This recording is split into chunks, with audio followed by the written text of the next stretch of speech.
So welcome to the Route 202A Water Main Extension Project. We have a sign-in over here. Please, everybody sign in. It's very important that we have your contact information. I want to recognize we have a number of public officials here tonight. We have Councilor Gray, Ward 6, and Councilor Rice, Ward 5, and Councilor Hammond, Ward 5. Are there any other officials here tonight? Thank you, gentlemen. Okay, so Rochester has committed to providing public water to the Route 202A corridor in its neighborhoods. This is a $13 million project to install about 4 miles of new water main and water services and construct an atmospheric storage tank. It's a big project. The duration is 2 years of construction. So I'm going to hit some highlights here, and then I'm going to introduce our staff, and then our engineers are going to come up and they're going to talk some details with you. Then we'll have some questions and answers. Okay? So, I'd like to get an idea of who's here from where. Who here is from Winkley Farms? Raise your hands. Woo! Of course.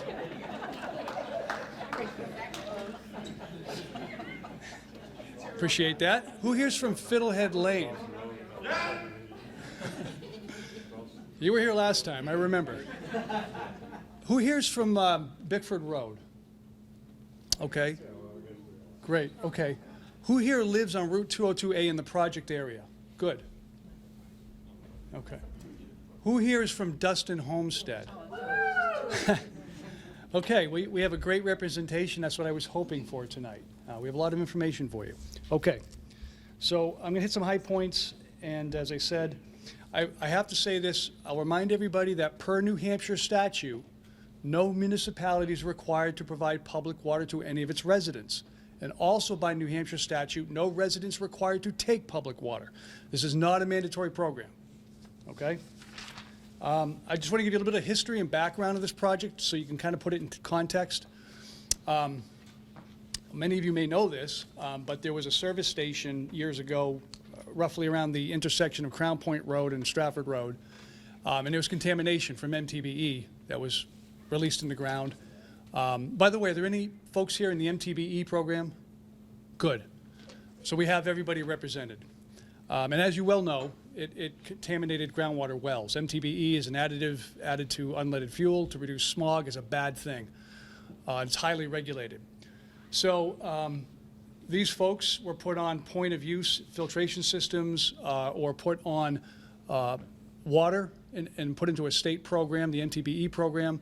At one point, the program had a couple $1 million to try and bring public water to these homes. It wasn't enough. They looked at various options to route existing infrastructure into those homes. It just wasn't enough to do it. So it's sort of an island of funding. And then a number of years ago, we were advised of serious well contamination problems up at Winkley Farms and Fiddlehead Lane. And I think the state did a study up there, very high levels of manganese and iron, fixture staining, clothing staining, hair staining, very expensive filtration devices that folks had to maintain. So I went to the city council and we got permission to apply for a Drinking Water Trust Fund grant. And this is money that came into the state from the ExxonMobil settlement back in 2013. So millions of dollars, we applied and we obtained millions of dollars of funding towards this project. So we found an opportunity to marry the MTBE funds with the trust funds to make a larger project to serve more people that had well contamination problems. So it's a $13 million project. About 2/3 of it is being funded by the Drinking Water Trust Fund, the MTBE Fund, and ARPA funds. About 1/3 of it's being funded by the water fund of the city. And that water fund is supported by water ratepayers, existing customers in the city. So every one of these elements is needed to make this project happen. If we lose any one of those elements, which we won't, but my point is they're all needed to make this project happen. So that's kind of the context there. We last met here in 2019. Many of you were here. At that point, it was an early stage. We were in a planning stage. The feedback that we received was we want municipal water. People were very happy about that. A lot's happened since then. There's been design development. There's been interagency coordination. There's been plans and specs. There's been bidding. There's been an award, and construction has started, as you know. So tonight, we want to acquaint you with the process of how the project will go on, how we'll interact with you, the information we need from you, et cetera. So construction has started, and I will admit that we probably should have had this meeting before construction. I do apologize for any confusion that has occurred out there. I know there has been some confusion. We awarded the construction contract in December, and a number of us just thought, you know, the contract would get started in the spring. But they've started, and that's good because that gets you closer to public water and the milestones we have. I'm going to briefly go over some highlights of the overall project, and then I'm going to hand it over to our engineers who will answer those detailed questions and provide you more details. So we sent a mail survey to you a number of weeks ago, and we asked you, are you inclined to hook into public water? Are you not? Are you not sure? We got some yeses, we got some nos. Most of them were, I don't know yet, which is totally understandable. So tonight, as I said, we're going to outline a process to help you make that decision.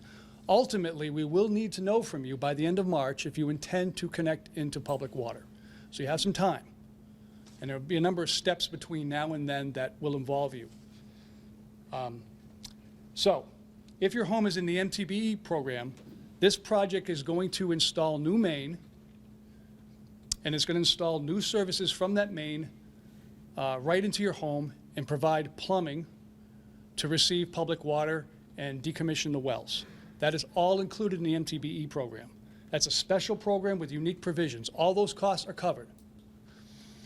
If you're not in that program and you're on Winkley Farms, Fiddlehead Lane, or Bickford Road, the project's going to deliver new main in front of your house and then new services from that main to your property line. Sometimes it's called the right-of-way, but it's basically the same thing. So it's a short distance to your property line. If you elect to connect into public water, the contract will extend that main from the property line into your home, and there's a subcontractor plumber that will do the internal plumbing. And then there's also well decommissioning if you go that route. Those costs are borne by you, and that's in accordance with Rochester ordinance and our standard practice. If your home is on Route 202A and your property is on the same side of the road as the water main, same thing. If your property is on Route 202A and you're across the road from the water main and you elect to tie in, we will bring those services through a trench in 202A across the road to your property. If you're not sure, if you're on 202A and you're not sure what side of the road you are from the water main, please check with our engineers. It's very important you understand that. Okay? So, next thing I want to cover is if you do not wish to connect under this project, you can do so in the future. You don't have to connect under this project. As I say, this project will provide a service to your property line. If you connect in the future, it'll be at your cost. You can select your own contractor, your own plumber. They have to be licensed by the state and the city, and you can do that. Dustin Homestead will receive a new water service. I think it's a 4 or 6 inch pipe, and then there'll be modifications made at Dustin Homestead to receive that service. There's a lot of ledge in this area, a lot of ledge. You know that. So there'll be blasting done so that the new main and the portions of the services from the main to your property line can be installed. All the blasting is in the right-of-way. There's no blasting on private property. I do recommend you do pre-blast surveys with the contractor. I think some of those have started. I recommend you do that because you should document your interior and the exterior of your house because blasting can cause damage, and if there's damage caused, they're liable. Okay? There is no blasting on your property. The ledge removal there will be done mechanically. So it's important you know that. The contract does provide for some borings on your property. This is where they kind of bore down through the ground to see what the level of the ledge is, where the elevation of it is. I recommend you do that. I think there's 2 included per property in the contract, and it gets you a better estimate. Okay? So, wells. There's 2 options here for wells. If you choose to connect into public water, you may decommission your well, which is a standard line item in the contract and is a value to that, is an estimated value at this point. And decommissioning a well is completely taking it out of service. It will never be used again, it'll be destroyed. Basically, you pull the pump, you terminate the electrical connections, you pull down a portion of the casing, and you fill the whole thing with bentonite. Never used again. There's another alternative called well deactivation, where just the pump is pulled and the electrical connections are terminated. Okay? If you decide to take city water and you wish to keep your well for auxiliary purposes, maybe it's irrigation, you can do that. However, there can be no plumbed connection between that well and your home. In addition, your home plumbing will have to include a testable backflow device. It has to be installed, it has to be tested semi-annually, and the results reported to the city. It has to be registered with the city. That's a state requirement. Okay? So I'm almost there. So the city offers 0% financing if you choose to use the contract for your service and your plumbing and your well decommissioning. All that can be wrapped into a 0% finance with the city over, 10 years, 40 payments, kind of spreads it out. That is available to you. If you choose to use your own plumber and or your own contractor for the service, we don't cover that at 0%. You'd have to pay for that on your own. Roads. Okay. The contract calls for the work to be done and then the roadways to be trench patched. That's on 202A, Winkley, Fiddlehead. We realize that the condition of Winkley Farms is poor pavement. Aside from this project, it's poor pavement, it has a very low PCI. We are working right now to obtain estimates to do some sort of surface work out there. It could be a reclaim and pave, it could be an overlay, I'm not sure. And I can't guarantee anything. We're trying to get pricing now. It is my hope that the project can cover that. But I can't tell you whether it will now or not. That is the worst condition road of all these. So we are looking into that. And I just want to say that please note that these estimates are estimates. We don't know what the actual cost is to bring that service in, the actual cost of the plumbing until the contractor does it and has those materials and hours. So hopefully the estimates are conservative.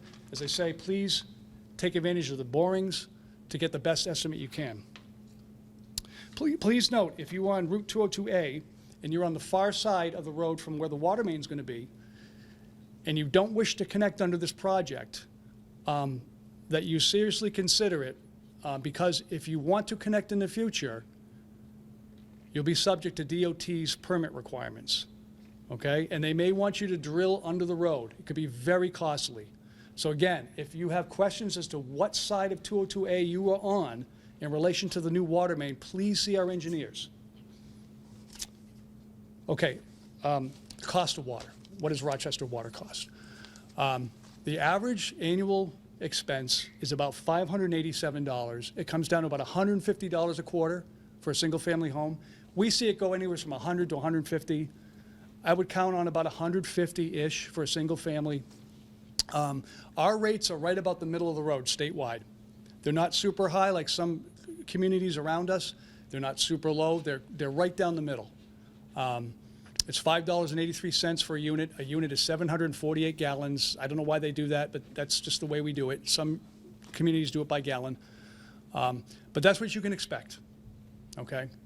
So I'm going to introduce our staff and our engineers at this point, and then we'll open up to details. We'll do questions and answers. We also have a question and answer couple of pages here available for you to leave with. That'll also be posted on the website. It's about 20 or so questions that have answers. So I want to introduce Dylan Tiss and Rick Davey. They're from Wright Pierce. They're our engineers. Okay. My name is Peter North. I'm the Public Works. I thought I did. No. All right, I'm that guy. So Doug Sargent here is with Wright Pierce, and he will be our on-site project representative. You may have noticed there's a trailer out there on 202A, and that's a contractor trailer. That's Doug's office. So if you have questions, he's the first one to go to. Okay, if you have concerns, questions, he's always there. He'll have a cell phone, a number, he has cards, right, Doug? Lots of cards, that's a good thing. So he'll be the project representative, and he'll be right here. Fred McCrary here is from DES. If you have questions about Mtb, I'm quite certain he can help you out. Maybe you don't know if you're in the program or not. So He's a resource from DES who is here tonight. Who else? We have Dana Weber is our engineer on staff, and she will be a point of contact, as will I will be. If you have a concern or a question that is not being resolved, please call us, one of us. Our cards are right up there. So you should go to Doug first. For whatever reason something's not resolved, you go to us, okay? Let us know. Lisa Clark you'll be working with her if you're financing. She's in our office at DPW. And Ian Rohrbacher is our chief water operator. He's the guy who makes the good water. So, with that, did I get everybody on staff here? I did. Good, go ahead. Peter, you just said, at the Public Works Department. The Public Works building is at 209 Chestnut Hill Road. We have moved. And it's open. And is open, yes. Reception's there, admin, engineering, and soon all of our forces will be there. 209 Chestnut Hill Road.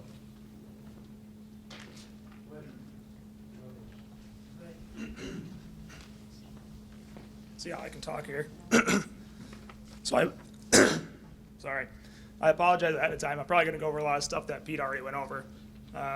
So I'm the lead project engineer on the project. I've been working on the design for about 3 years now, and I'll be working through the construction process with the city and the contractor as well.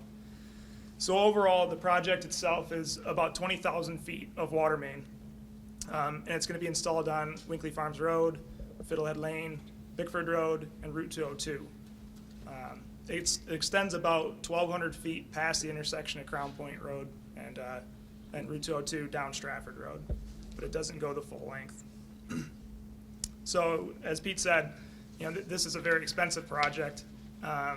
We got about $8.7 million in grants and $1.2 million in low-interest loans through the Mtb Fund and the Drinking Water Trust Fund, and that's really what's making this project possible.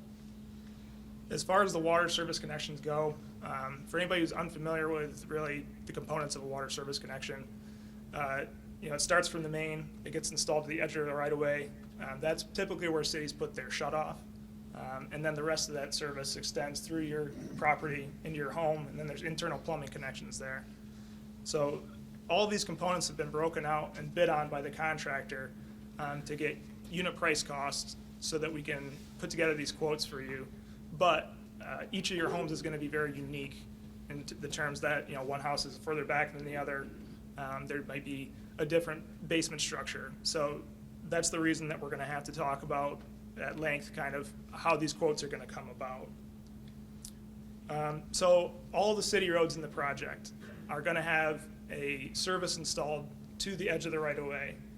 The homes on Route 202, as Pete said, on the short side, and the side closest to the main, are also going to have a service installed to the right-of-way. The survey we originally put out in 2019 gave us an indication of who wanted service on Route 202.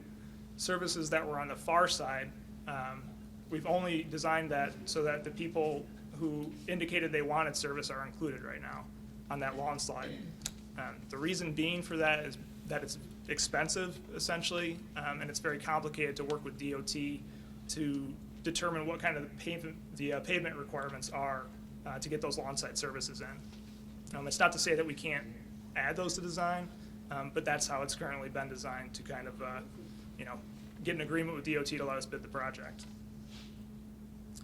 So as Pete said, nobody is obligated to take service. We're going to work to produce quotes if you want a quote, and then we can go that route to install things. So I'm working actually with the document that's over here as my kind of talking points here. So as Pete said, when you elect to have a service installed, what's going to happen is we'll give you the quote, we'll explain all the options, and I'll run through those as well. And then you'll have to make a decision and basically give us an answer if you want to pay for that service or not. You do have the ability to go out and get your own contractor to do the work of installing the service from the edge of the right-of-way into your home, but that's going to end up being at your own expense, and I don't believe the city is going to make that eligible for financing. So as far as the options go, option number one, as outlined in this document, is going to be water service. This is going to be a polyethylene tube 1-inch service that's going to be installed from the edge of the right-of-way to your property. This item will go to the edge of your foundation. You can elect to have the contractor, the city's contractor as part of this project, only install that portion or only install other portions that I'm going to outline here. Included in that service is going to be ledge removal. So ledge removal, especially on Winkley and other areas here, there's a lot of ledge. One of the things we've included in the contract is 2 ledge probes per property. And how that would work is essentially the contractor would come on your property, probe into the soil and determine the height of the ledge. From that, we can get a better estimate of how much ledge you're going to have to remove. And I'll go through a little bit. There's a little bit more to that process to determine where those probes go. Option number 2 is going to be well deactivation. So for well deactivation, as Pete said, there's decommissioning and there's deactivation. Deactivation essentially is pulling your pump. So you'll have your well pump pulled out. You'll have your electrical services made electrically safe, so disconnected. And then you'll have the plumbing also severed to the home. And that's a requirement. If you're going to connect to city water, you have to deactivate, or you're going to have a testable backflow prevention device installed as part of your internal plumbing. And the expense there that is ongoing is going to be the testing and the inspection submissions to the city with that. Well decommissioning, on the other hand, is not required as part of the project. We've made it available because if you want to have your well decommissioned to the state standard requirements, that requires, depending on the construction of the well, installing grout to seal the well, filling the well with bentonite clay, cutting the casing down below the soil grade, as well as removing the pump and everything that would be involved in deactivation. You're not required to do that. Deactivation is the minimum requirement essentially to have your service installed. But we've made that available. Anybody who has Mtb contamination and wants to fill that well in, or if that's going to be covered, or if you have iron and manganese contamination, you feel like you need your well covered. So that's also something that the homeowner would pay for if they elect that option. Option number 3 is internal plumbing. So once the service is installed to your foundation edge, that needs to be brought inside, and then the connection needs to be made to your internal plumbing in your home.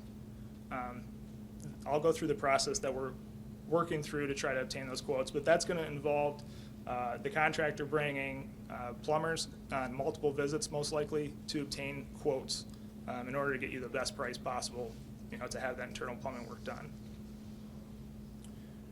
So the process here for obtaining service, if anybody's interested still, after I get through this with having a service installed, it starts with simply saying you're interested. There's no committal here or anything like that to start. So you have until March 31st to get back to us to tell us that, yes, I'm interested, yes, I want a quote. Many people already have returned those surveys to us, and we'll start working with those people well before March 31st to get that confirmed and try to work through your quotes. But the way to indicate that you do want a service essentially is to either turn in the survey that's been mailed to you already, or survey is going to be available. You can fill those out and mail those later, or you can turn them in tonight. Or if you didn't receive a survey or anything like that, you can contact Dana at the city, and her number is going to be listed in this document. This will also be posted on the website. So once you've expressed interest in obtaining a quote, what's going to happen essentially is Doug is going to reach out to you through the contact information you leave for us, and he's going to set up a meeting. In that meeting, he'll go over in a little more detail these homeowner options, what's available to you. You'll discuss with him kind of where your service, where you'd like that to go. Putting those services in, we have to take into account everything on your property. Where your well is, where your septic system is. We want to avoid utilities and put this in the right area. And that also will determine essentially where your ledge probes will go. So once the service has been determined location-wise, the next step will be to move through to those ledge probes. Somewhere along this process, like I said, there's going to be multiple visits from a plumbing subcontractor or multiple plumbing subcontractors to obtain a quote. What they're going to need to do basically is get into your basement. The fact of the matter is everybody's house is unique. Every plumber has a different way probably of kind of putting these estimates together. And the contract is set up so that overall, multiple plumbers will give these estimates so that it's not just one contractor coming out, giving you an estimate, and that's who you have to deal with. There's going to be, multiple quotes essentially so that, the best price is available to you when you get this quote back. Following that, following the estimates, everything comes in together. We get the linear footage of your service. We'll put together a quote essentially and send that to you by mail and by email if we have that available. Following that, you'll have a short window, not a short window, but you'll have a window of time to determine if you want to move forward with that. The city will offer financing on these homeowner options. It's 0% for 10 years. And so that's an option available to you if you go forward with the city's contractors on these items. As I said, if you want to use your own contractor for these items, you can do that, but the city funding isn't going to be available for that.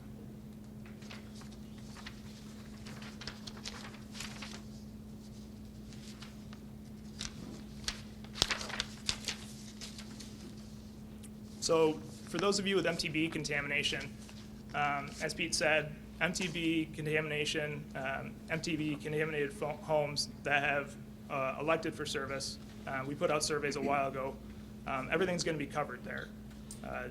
All the homeowner options I just went through, if you elect to have those done, that'll be covered by the fund. Those of you with Mtb contamination who didn't elect to have a service installed with the original survey, you can still come forward and voice that you want a service. So feel free to fill out a survey, and we can set up a meeting and talk through these options. What if you don't want to connect now as part of the project? Same thing. If you don't want to connect now, you can connect later using your own contractor. The contractor on this project for city streets will install services to the right-of-way. Whether you want a service or not, they're going to install the service from the main to the edge of the right-of-way. The city will keep the cost of that service on file, and then at the time you want to connect, basically they'll pull that out, the amount that costs through the project to do, that'll be added to whatever your cost is there. So the homeowner will be responsible for that, whether you connect now or you connect later.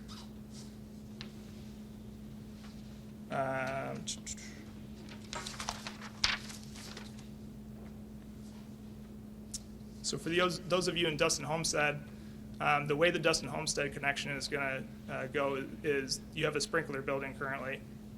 And we worked with your condo association throughout the design to kind of figure out the best way to get you service. And it's going to be a 4-inch connection that's going to run over to your sprinkler building, and your metered connection is going to be in there. That'll connect to your distribution system throughout Dustin Homestead, and that'll be how your water's going to go. So you won't see anything really probably in front of your individual condos, but you will have one main connection coming off of the main. Pre-blast survey. So as Pete said, the pre-blast surveys are very important. Part of this project, blasting is allowed. There's a lot of rock. It's just kind of more economical and a faster process to remove that by blasting. So blasting is, a lot of people are scared, of blasting when that word comes out. But so the blasting on this project is within the right-of-way. There's no blasting on private property. If you have a service that's very far back, we may ask you to discuss blasting if the contractor feels it might be in your best interest. There's no need to accept that. And on the same note, if you somehow tell the contractor that you want blasting, we have to accept that as well. There's a lot of liability and risk involved, on everybody's part there. But the pre-blast survey is essentially, there's an outdoor or an outside and external survey, and there's an internal survey. So it's optional to have the indoor one done. But if you have damage in your home that you think is due to blasting, it's very hard to prove that that's due to blasting if there's no record of what your home was like beforehand. The other thing that's part of pre-blast surveys is technically well testing. So you'll be asked essentially to provide a water sample for some well testing to monitor the levels of iron, manganese, things like that, so that if blasting affects things later, we want to know about that. There's also the post-blast survey. The post-blast survey comes around and will kind of close things out.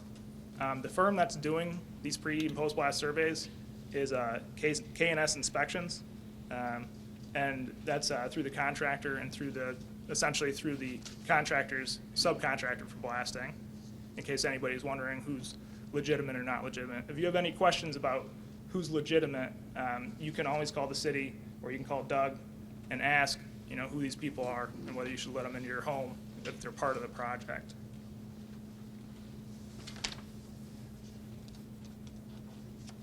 So anybody who's electing or not electing, there is a blue wooden stake most likely, or there will be a blue wooden stake out in front of your property.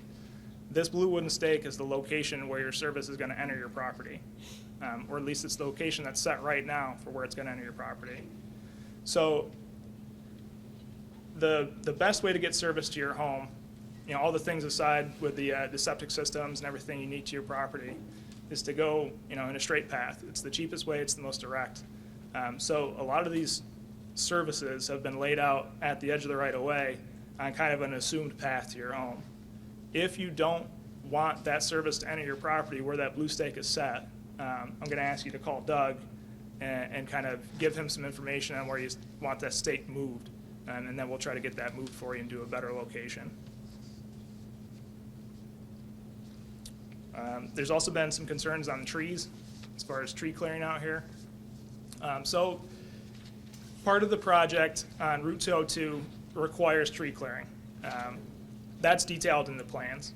So that portion has been laid out, and it really can't be revised. That's something we had to really work through and push back on DOT with, as far as, they wanted us to put the main in a certain spot, and we wanted to put the main in a different spot, and part of that results in some tree clearing. As far as other places where tree clearing is going to take place, the contractor will mark out trees in the right-of-way, and those trees are marked out for clearing essentially to accommodate means and methods and the proposed location for the water main. On Route 202, there's very little we can do to modify that. On city streets, we may have a little bit more wiggle room for that, but a lot of this is at the contractor's discretion. So means and methods is something that the contract doesn't lay out necessarily. If the contractor is away, he wants to put the water main in the ground, we don't limit him from doing that as long as it's within the contract requirements. If he's got a bigger machine than the next guy, he might need a little bit more room. If you don't like, or if you see trees that you're wondering why those are going to be cut or anything, or if you want to know if there's an option to not have that cut, contact Doug, see if you can discuss that. There's no guarantees that we'll be able to work around that, but you can always ask. So when it comes to your private property, obviously there's a little more wiggle room there for getting service into your home and not having to cut those trees. But at the same time, there are technical limitations, and we'll try to work through those with you well ahead of time so that you know which trees are going to get cut on your property. And construction in the winter, there's been a lot of confusion on why there's construction in the winter. So it's a big project. As Pete said, we didn't really expect anybody to get started in the winter, mostly because it's not a very comfortable time to work. From a technical perspective, it's very feasible to put in water main during the winter. Obviously, it's going in on Winkley right now. So we're not limiting the contractor schedule-wise. It's a good thing he's putting in water main. The more water main gets in, the faster, the sooner the project will be over. So it's an unfortunate one, but the trenches themselves right now are going to be brought up to grade with gravel, and that's going to be maintained through the winter. The city will continue to plow the streets. You're just going to have probably a bit of a rough road until we get into the spring and can do trench paving. And as far as questions, concerns, first stop is going to be Doug.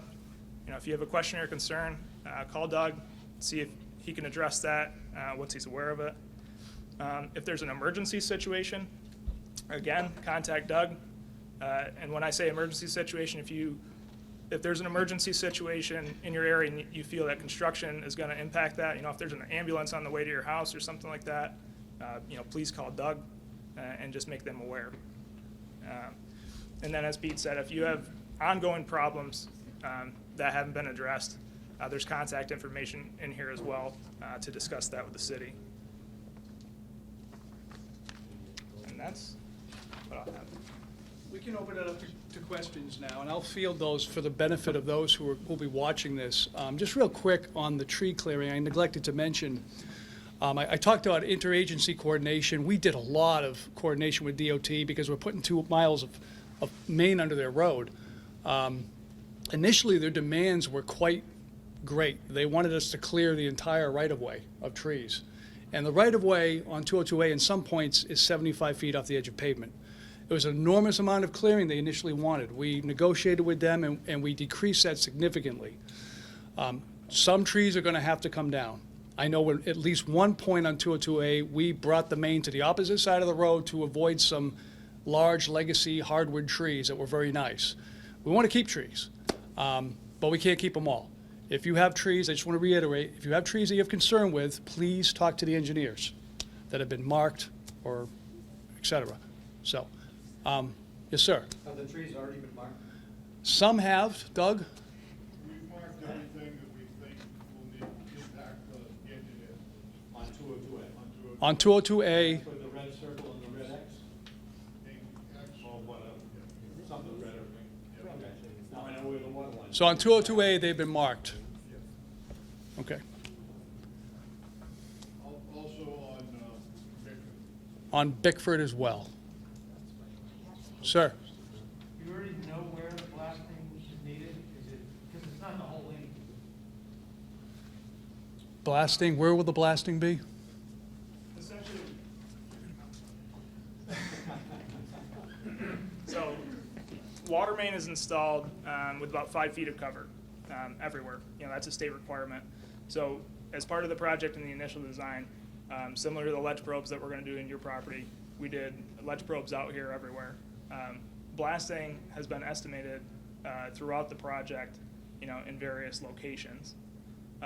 Mostly just because there's a lot of ledge within that 5-foot window. So I don't know the exact locations where everything's going to be required, but anywhere there's 5 feet or there's less than 5 feet of cover because of ledge, that's where you'll see blasting. So if you're on Winkley, there's going to be some blasting up there because there's high ledge all over. So is there any place, like on any of the maps where, you know, potential, like along 202A? Yeah, if you look on the maps here, there's indications of the ledge probes, or wherever we've mounted 202A. Ma'am? I'm on Winter Farm. So with the blasting, how long after all the blasting is done, if there's structural damage later on that occurs into your home, that you can? So how long after the blasting is complete, if you were to notice damage, do you have to make a claim? Is that Yes. fair assessment? Because the damage may not show up right at the beginning. Yeah. Yeah, I mean, I'm not a geotech engineer, so I'm not gonna say I know about how that damage is gonna occur, but essentially the process here is gonna be pre-blast survey. If you have the pre-blast survey done inside your home, you know, the blasting will occur. After the blasting occurs, kind of in your area, post-blast will come around, and that's where that's gonna kind of get assessed.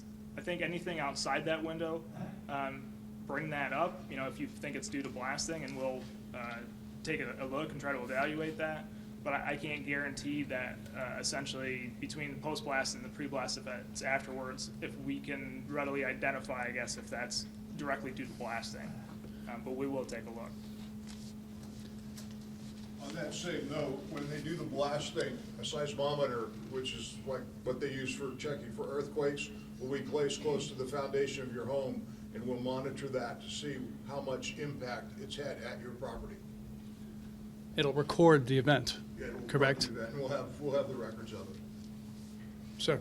Yes, 3 or 4 weeks ago, I noticed up on the edge of the road of my property, I'm 202A, someone had stenciled some numbers, 3 digits, and then a cross and a couple of zeros. I know that has something to do with the water project, correct? Sounds like a station marking. Station marking. If you're down on the end towards the water plant, we have a contractor scheduled to come in and do soil samples and recheck to make sure that the MTBE hasn't spread any further.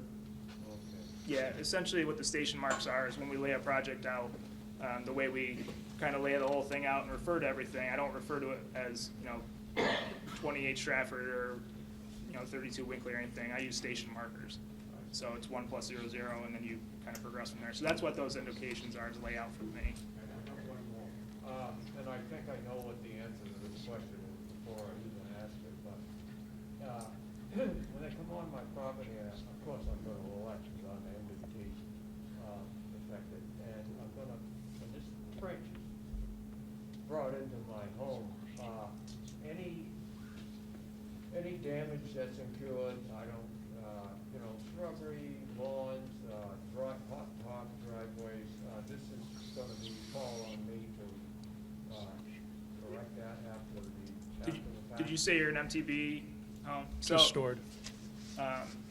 Yeah, there's items in the contract for each one of those things. There's a landscaping allowance, there's hot top for your driveway, so all that should be restored. As far as like the normal normal homeowners who aren't MTB, there's items for that as well, and we'll try to work that into your estimate, depending on where your service is. Like if you want to put your service in a certain place to avoid a shrub or something that's special, a rock or something, that's where that comes into play. It may cost you a little bit more to do that, but the flexibility's there. Ma'am? I'm over in Dustin, Homestead, I'm just looking at this pre-blast and post-blast survey. Are they making appointments to come around? How soon will this happen? We did have some people come through. Nobody was notified, so there was a big misunderstanding about what was going on, but we want to make sure that, that everyone's notified properly to have the opportunity to, to decide. Did you whether keep to the do- door hanger that they left? There was no door hangers no as door far as hanger. I know. Your apartments. We can get that information out to the condo association. We just want to make sure that Yes. it goes through the proper channels to make sure everyone is appropriately notified. Yeah, thanks for letting us know. I didn't know about that. Yeah, someone came around, and it was uncomfortable for the homeowner. Understandably. Thank you for letting us know. Sir? So Peter, there's a moratorium on digging on 202A. What are those, like, when can they dig from when to when? Well, we're set up for the project, but post-project in the future, I don't know if it's necessarily a moratorium from I thought that DOT. the state won't allow you to dig during So- winter. April 15th to October 15th. It's More or less. November. Can dig in 15th. those times. Yeah. Those are the times you can dig in. So essentially, DOT sets their construction period based on when the hot mix asphalt plants are open. So it's April 15th to, I believe, actually November 15th. So outside of that, is there effective moratorium? Yeah, Outside of April to November, yeah. the winter ban. We do the same thing. So the follow-up to that is, do you anticipate that Winkley and Bickford are gonna get done before the April 15th start? Well, the contract calls for water to be brought to Winkley by December, right? That's a requirement of the contract. Looks like they're going to get that through there before then. What do you think? Rene Perron, by the way, I neglected to introduce him, but he's our representative from DC Construction. You've probably seen him out there. Rene, what can you say about that? Well, our intent right now is to get Winkley, Maine, all the way into Winkley. Can he stand up? Rene, could you stand, please? Head up to Winkley Tank. Can he As it stand up? stands now, they have another contractor where I have to tie in Grading. to Yeah. the line that they're coming from the housing development. Once that's done, we're in the process, we're going to do the services. We have to have that and 700 feet of 202A done by the December deadline, so we can feed water to these houses by that time. When you say 700 feet on 202A? Yeah. 700 feet on 202 where? Between Bickford and Winkley Farm. Oh, okay. Be able to tie it all in together. No, I see. I just want to know how far back. Yes. So the idea was to, the concept here was to deliver water as we lay the main out of Highfields, okay? Pick up Winkley, pick up Fiddlehead, keep going west. That's the concept here, to add customers as we go. So everybody doesn't have to wait a full 2 years before they're customers. We hope it goes that way, sir. I'm before Sampson. Does that mean I'll be waiting until you get Fiddlehead done to get the water? I believe, yeah, Randy, you can speak on your schedule No, I here. think what we're gonna do at this point is we're gonna leave off at Winkley. Yeah. My guess is we'll be down to, Winkley is stationed at 197, and we'll be down to 145 this summer. By the time the closing season, I probably won't do the last half, or last 3,000, 4,000 feet of 202A in Stratford. Till the Okay. summer of, I'm way before that. I'm 3 houses from Winkley. that will be started and gone up this year. Okay. Yes, Move it up. definitely this That's summer. where I'm During the trying to figure out digging, what- right, during the time that they allow me on to 202A. Oh, I understand that. Yeah. 40 years with state government, federal government too, I know what you're talking about. So Rennie, it sounds like you're going to get a good mile down 202A this year, Yes. is what you're looking at. We're working through it, yeah. A mile west on 202A this year. That gets him to where? We're to Wiggly Farm? Oh, it's past that, way down. Well past. Right beyond Fiddlehead? They're gonna be down That's, that. I don't, that's gonna be tight. Fiddlehead, probably right in that general area, I think, that's where probably and we'll save Fiddlehead for the winter, next one. Yeah. Because we can work off the, away from 202A Okay. during the winter months. So I'm on the same side as Fiddlehead? Do you know, you already know what side of A the good, road a the main good way road? for you folks to know if you're on 202A is we're on the opposite side of the tower. Ah, Wherever the poles shift over, we're on the opposite side, so we don't have to dig under the power. Okay. So you can almost ride down and say, okay, the main's on this side, and it switches to that side, So so the power's. it goes back and forth across. the road. Exactly, Okay. yeah. Yeah. There's also gonna be plans available to, look at after this. Sir. So water tower, who's the contractor to assemble and construct the water tower? That's a subcontractor of D&C, what's the name of the outfit? It's a, yeah, statewide aqua store. Aquastore. When are they gonna have the tower completed, and do we at Winkley need the water tower completed to get water? So, Randy, you can speak on what their schedule is for that, but as far as to get water on Winkley, there's two different requirements essentially of water, or two different, terms for water. So there's water service, which has a service pressure, and then there's fire service. So Winkley is gonna have water pressure without the tower up in order to provide regular water service, but you won't have fire service until the tower is up. So, Right, and the tower, I need, SUI was the contractor, to get that piece of road in. I have to access everything from 202. All the tower, all the parts, the contractor for the tower, and the contractor's telling me 35 to 40 weeks to install this tower. It was supposed to be available the first of the year. It probably won't be available for me to have access till March, maybe the end of March. So that sets us back a little bit there. But I don't necessarily need the tower Right. to be able to service the mains. March of '23 or '22? This March, the road will be done. We're going to start building the tank this spring, summer, Right. right?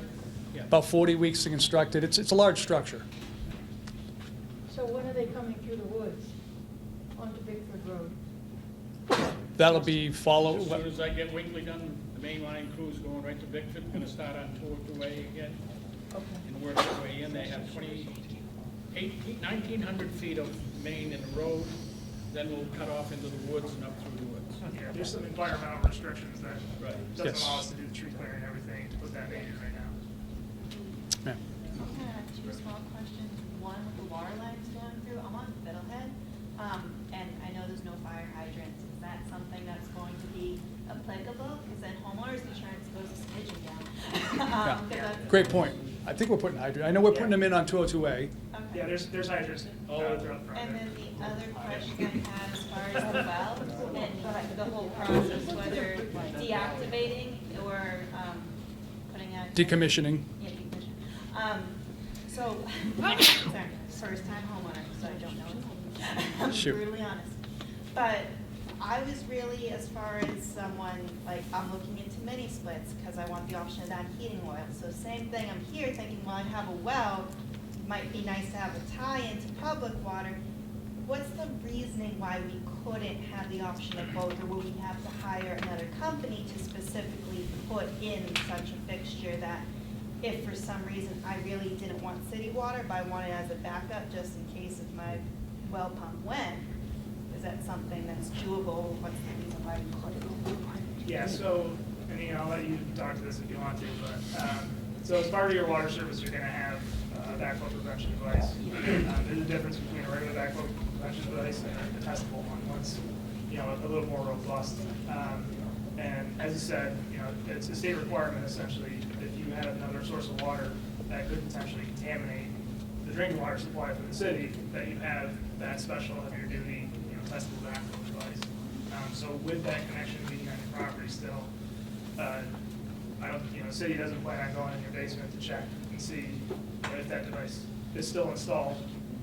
So the reason we do that is basically to ensure that the rest of the drinking water supply is in good shape. I think a good way of looking at it is that you may not always own your home, and you may tie into public water, you may deactivate your well, so it could be activated again. And there's no plumbing connection, but someone in the future, without that backflow device, could connect the two, and that'd be a problem. So that's why they require that. That's fail-safe, it can't happen in the future. So, Being so new to Rochester, I guess my concern is, what's the water quality?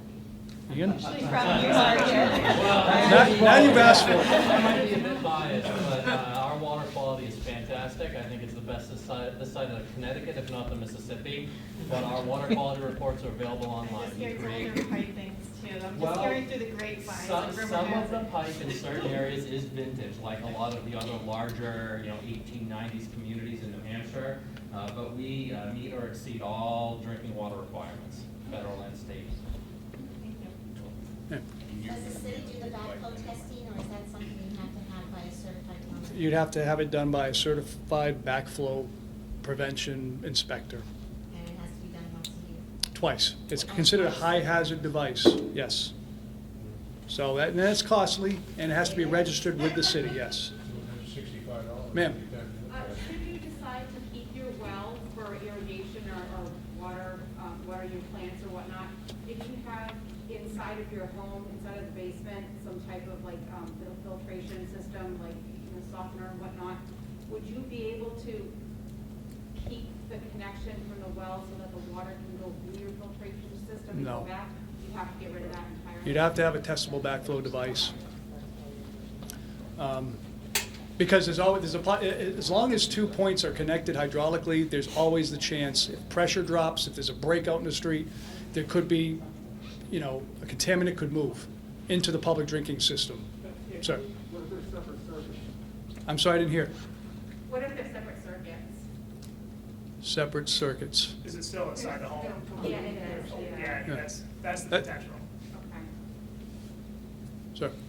Two questions on this topic. Kind of where they're going with that, right? So I understand if we were to keep the well, we have to have a backflow device. Does that still, but that would allow us to keep the well going through the filtration system, just as long as the plumbing, then we have plumbing to our spigots outside, right? But not attached to anything else in the house? Can't be to your internal plumbing. Do I have that right, Ian? Yeah, that's correct. You can have a filtration system connected to the well, but there cannot be any connection to your normal domestic plumbing. Right. You'll still have to have the backflow preventer. Right. As long as those are isolated pipelines, Yeah. that's okay. Right, so we can go from the filter inside to the spigots, as long as there's nothing connecting it to the house? That is correct. Okay. Do you have an idea how much the cost is for the testing? I can tell you what I pay in Dover. What do you pay, ma'am?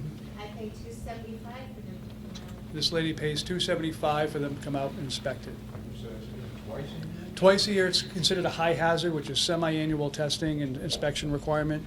I know it's not a nominal cost, so that's something to consider. Sir? Back to the blasting, what's the protocol for notification? 1 day, 1 hour, 5 hours? Protocol for notification for blasting. 2 beeps to the horn. Take cover. I can look into that if you give me your information. Try to get that. Yeah, once we get your information, by the way, we don't have it all figured out right now. It's a lot of homes to manage, and a lot of communications have to work really well. So I'll admit, we don't have all the answers right now. That's why we're not giving you all the answers. But once we know who we're dealing with, who we will work with, we'll be in touch, and we'll have a system to work with you. Yes, ma'am.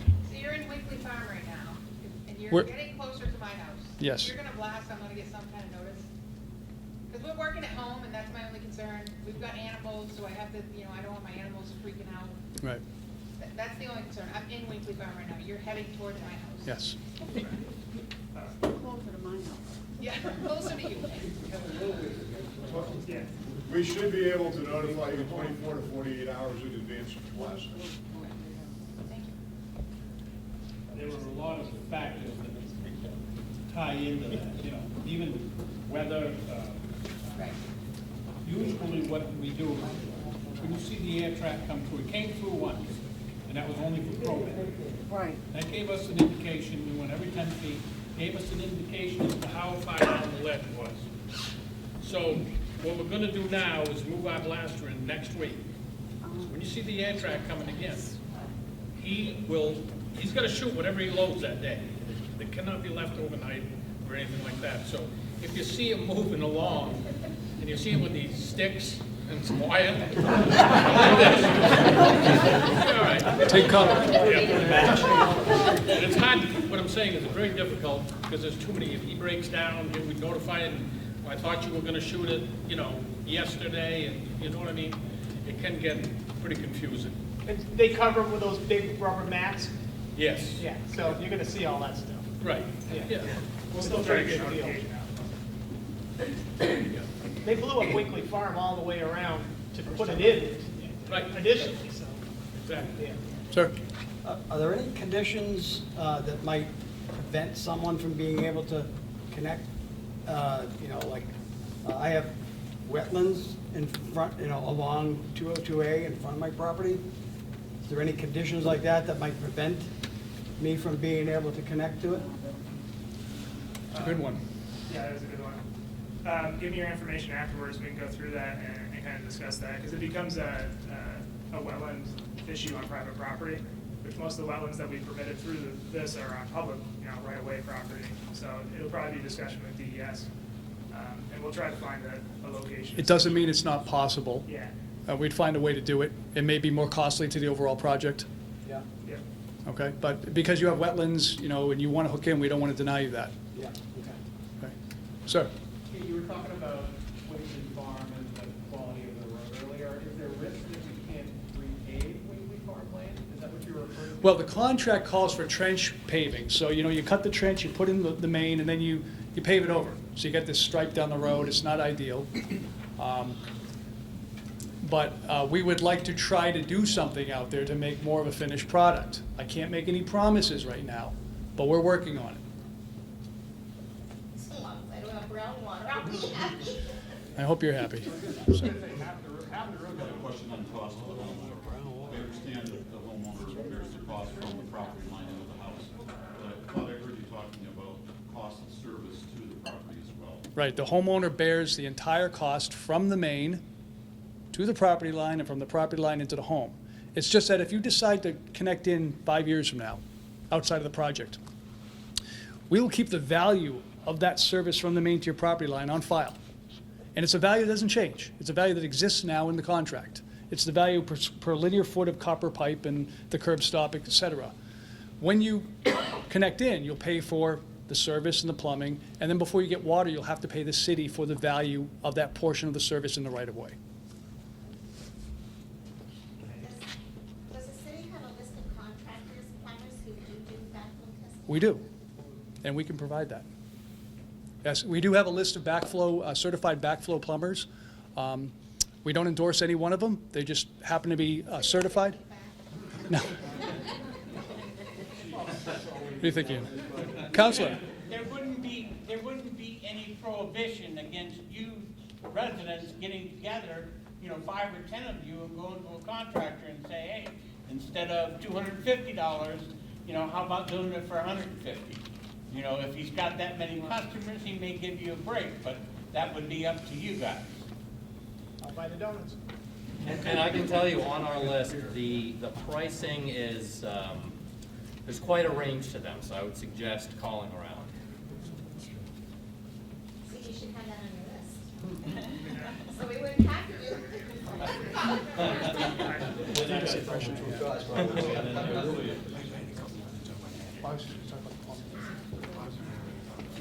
Yeah, I just want to make a clarification on something Dylan said. My understanding of the project is that there's an allowance for internal plumbing. And Rennie, correct me if I'm wrong here. There may be multiple plumbing contractors that go through your home to give pricing, but the pricing isn't going to be based on individual homes.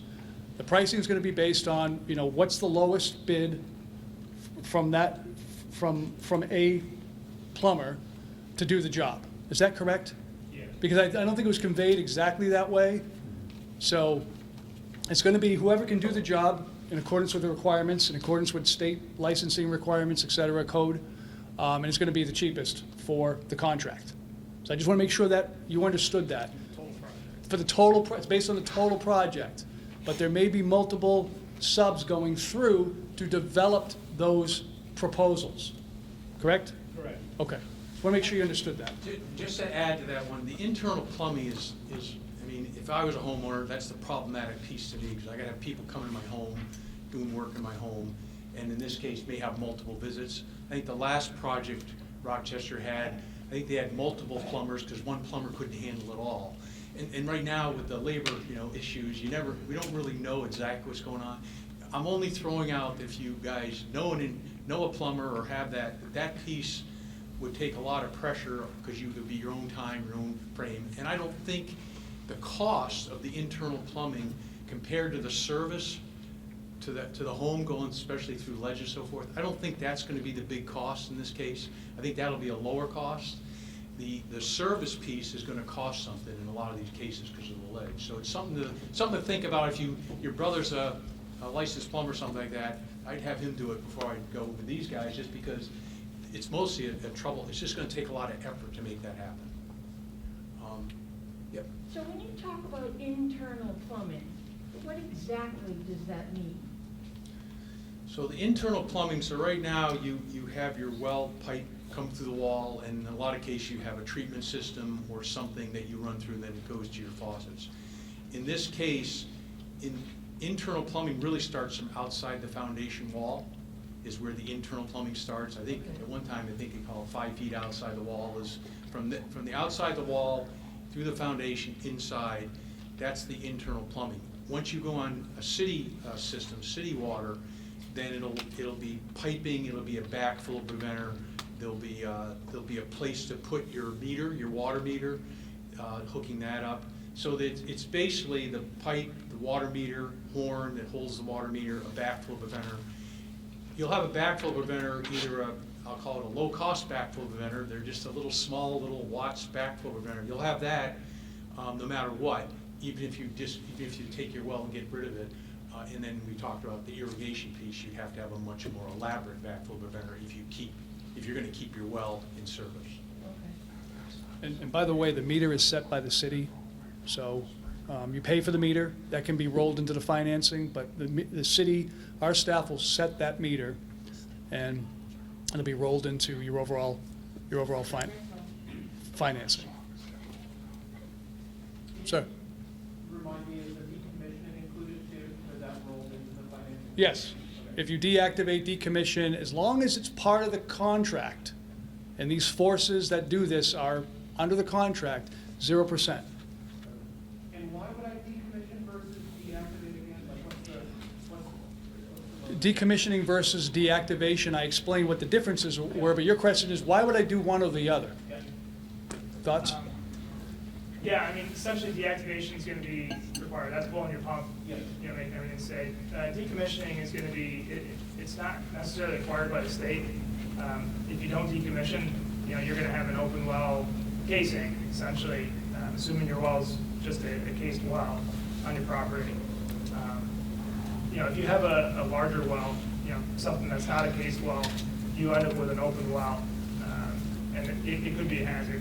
With cased wells and everything, if you have any kind of contamination, you know, after the fact, or future homeowners or anything like that, or if for some reason you want to try to put in a testable backflow later, you know, and that well's, you know, not good, you might have an issue. But it's not required to do any decommissioning. It was just an option to put in. So we thought, we got into this, that the state may require these wells to be decommissioned because they don't want open holes in the ground. That's kind of the state.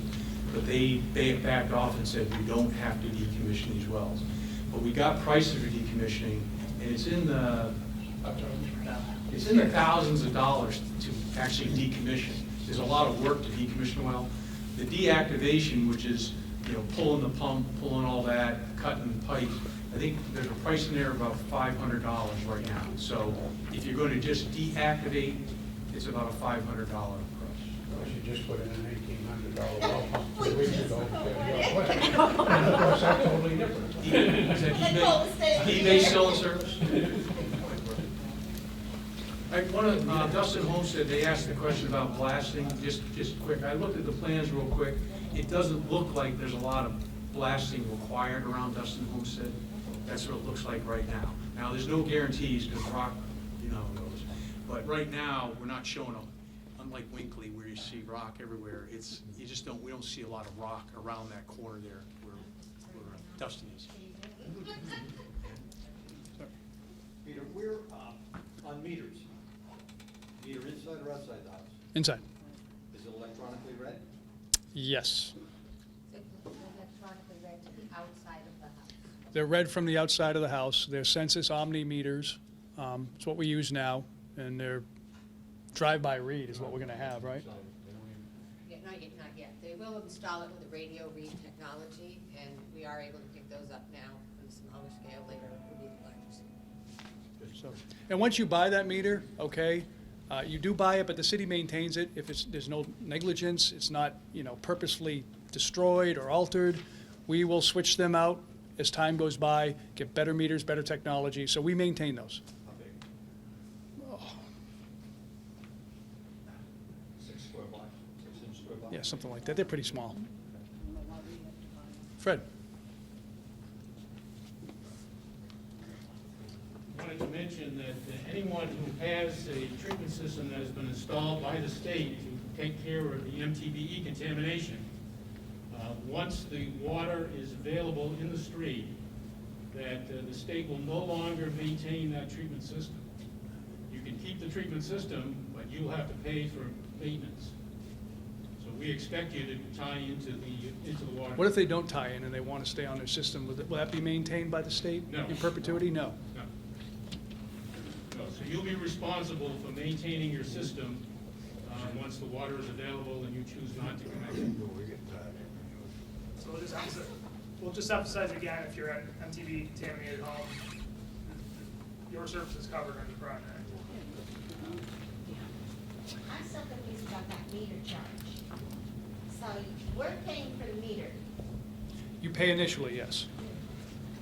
So how much does that meter cost? Let's say it's around $400 for complete install. The complete install with the meter and the radio read technology, about $400 to $500. Okay, so you're gonna break that down into payments, which is tax onto our water bill. No, that, you can finance that through the financing option if you want. And if anything goes wrong with it that isn't negligence forever, the city will replace it. You just pay for the first one. So I'm going by a bill that I get in Dover. We don't On the bill. pay rental fees in Rochester. Okay. That we don't have that. All we pay is a per unit cost, so you only pay for the water you use. There's no rental fees, there's no hydrant fees. Oh, yeah, they suck it too, especially your business.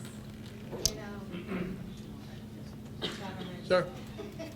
So you did state, can you go back into that a little bit more? Because my stake's at the end of my driveway, straight line goes to my garage. How do we go about moving that stake and taking account of leach fields in my yard? Okay, the question is, how do we go about moving that blue stake where we think we want to put the water service in, if you have, you know, structures or septics, et cetera, driveways?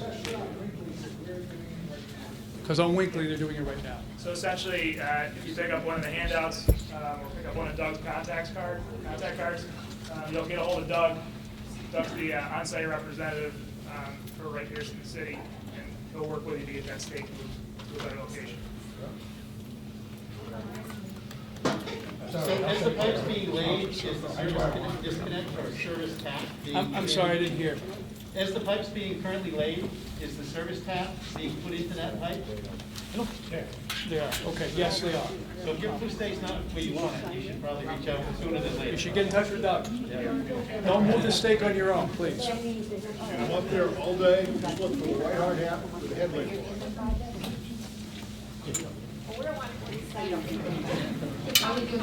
Sir? We have a question. Go ahead. Since the water tank is so big, will there be a pump station, or will that be just controlled by a altitude valve? Altitude valve, so, There is a pump station well, that's already been constructed to put water into that So- tank on Washington Street. so on Washington Street, there's been a pump station there for years near the Quonset hut, right?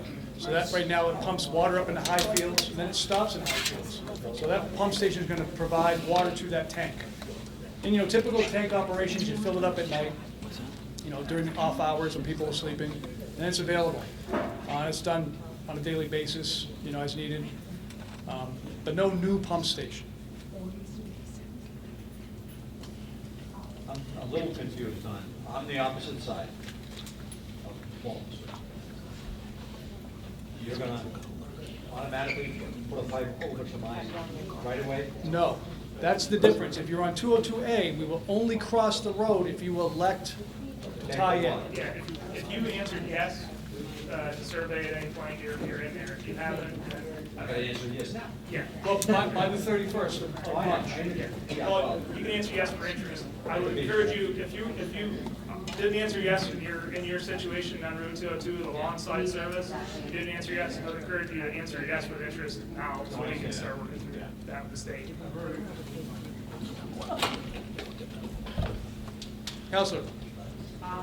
Just want to really briefly touch on the financial piece. This is all being covered under the Mtb Drinking Water Trust Fund and the city's internal mechanism through the enterprise fund to pay for this project and put the money up for the financing. So there's no burden on the individual taxpayer to put this in, correct? That's a great point. This has nothing to do with taxes, okay? The portion that's being funded by the city is being funded by the ratepayers, the people who are already on water, to expand this system. But it's not involved with taxes at all. Thanks for that. Yeah. Any other questions? If you do have questions following this meeting, oh, I'm sorry. Ma'am? You had said earlier that you go on the opposite side of the road. Does that usually hold true when you're going to the house? Like, we have electrical lines underground on one side of our house. Can I assume you'll go on the other side? Well, I wouldn't assume, but It's on private property, and you know where electric lines are, and you have interest when you sign up for that, let the representative know, because we don't know exactly where the electric lines are on your private property, or any of your other utilities necessarily on your private property. If you have knowledge of that, let us know as best you can. ready? On private property, before anything is done, if you're interested, you have to call through and do the work. But usually, on private property, it's the homeowner that has to call Dixon to have their power marked up. Not the contractor. But we'll facilitate that. What you're saying is that individual home property owners have to call in the dig safe before we go into the ground. There's no charge, but we will have to facilitate that with the property owners and set that up for them.